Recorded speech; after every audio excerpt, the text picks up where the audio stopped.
गायत्री मंत्र जाप और ध्यान धारणा के लिए प्राणायाम का बहुत ही महत्व है।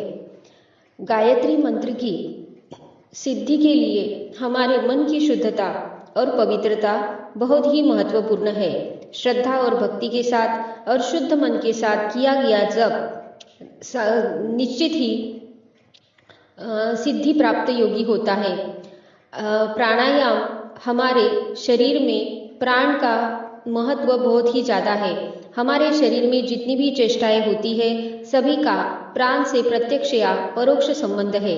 प्रतिक्षण जीवन और मृत्यु का जो अटूट संबंध है मनुष्य के साथ वह भी प्राण के सहयोग से ही है। संस्कृत भाषा में जीवन शब्द जीव प्राण धारणे धातु से बना है और मृत्यु शब्द मूढ़ प्राण त्याग से ही बना है। हमारे वेद शास्त्र एवं उपनिषदों में प्राण की अनंत महिमा गाई गई है। अथर्ववेद में कहा है प्राणापानो मृत्योर्मापात स्वाहा, अर्थात प्राण और आपान ये दोनों ही मेरी मृत्यु से रक्षा करे।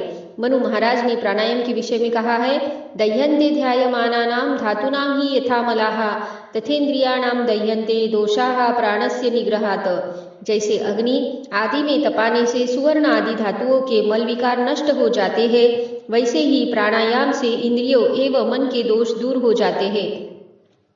इसीलिए हमें प्राणायाम हमेशा सही समय पर और सही तरीके से करना चाहिए। प्राणायाम करने से मन के ऊपर आया हुआ असत, अविद्या, क्लेश रूपी तमस का आवरण क्षीण हो जाता है।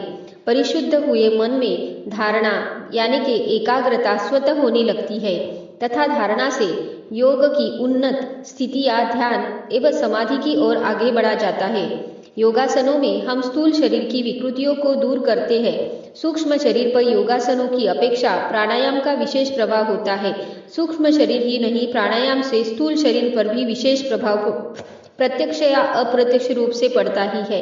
हमारे शरीर में फेफड़ों, हृदय एवं मस्तिष्क का एक विशेष महत्व है और इन तीनों का एक दूसरे के स्वास्थ्य से घनिष्ठ संबंध भी है। स्थूल रूप से प्राणायाम श्वास प्रश्वास के व्यायाम की एक पद्धति है जिससे फेफड़े बलिष्ठ होते हैं। रक्त संचार की व्यवस्था सुधरने के समग्र आरोग्य एवं दीर्घ आयु का लाभ मिलता है। शरीर विज्ञान के अनुसार मानव के दोनों फेफड़े श्वास को अपने भीतर भरने के लिए वे यंत्र है जिनमें भरी हुई वायु समस्त शरीर में पहुंचकर ऑक्सीजन प्रदान करती है और विभिन्न अवयवों से उत्पन्न हुई मलिनता यानी कि कार्बन डाइऑक्साइड को निकालकर बाहर करती है। यह क्रिया ठीक तरह होती रहने से फेफड़े मजबूत होते हैं और रक्त शोधन का कार्य चलता रहता है। प्राय अधिकांश व्यक्ति गहरा श्वास लेने के अभ्यस्त नहीं होते, जिससे फेफड़ों का लगभग 1/4 भाग की कार्य करता है। शेष 3/4 भाग लगभग निष्क्रिय पड़ा रहता है। शहद की मक्खी के छत्ते की तरह फेफड़ों में प्राय 7 करोड़ 30 लाख स्पंज जैसे कोष्ठक होते हैं। साधारण हल्का श्वास लेने पर उनमें से लगभग 2 करोड़ छिद्रों में ही प्राणवायु का संचार होता है। शेष 5 करोड़ 30 लाख छिद्रों में प्राणवायु न पहुंचने से ये निष्क्रिय पड़े रहते हैं। प्राणायाम इनमें जड़ता और मल अर्थात विजातीय द्रव्य जमने लगते हैं, जिससे क्षय यानी कि टीबी, खांसी, ब्रोंकाइटिस आदि भयंकर रोगों से व्यक्ति आक्रस्त होता है। इस प्रकार फेफड़ों की कार्य पद्धति का अधूरापन रक्त शुद्धि पर प्रभाव डालता है। हृदय कमजोर होता है और परिणामतः अकाल मृत्यु नित्य ही उपस्थित रहती है। इस स्थिति में प्राणायाम की महत्ता व्यक्ति की दीर्घ आयु के लिए अत्यधिक हो जाती है। विभिन्न रोगों का निवारण प्राणवायु का प्राणायाम के द्वारा नियमित करने से सहजता पूर्वक किया जा सकता है।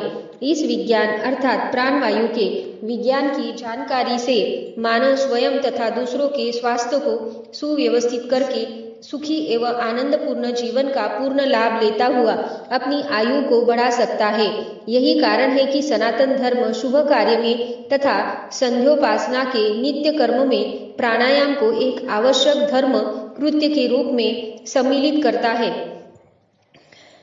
उद्वेग, चिंता, क्रोध, निराशा, भय, कामुकता आदि मनोविकारों का समाधान प्राणायाम द्वारा सरलतापूर्वक किया जा सकता है। क्योंकि हम कितना भी प्रयत्न करें अपने मन के विकारों को खुद से दूर नहीं कर सकते।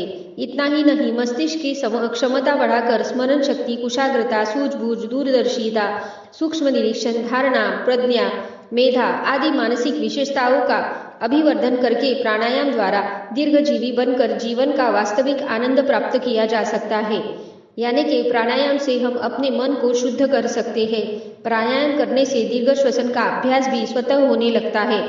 भगवान की ओर से हमें जो जीवन मिला है उसमें प्राण श्वास गिन कर मिलते हैं। जिसके जैसे कर्म होते हैं उसी के अनुसार उसको अगला जन्म मिलता है। धन्यवाद।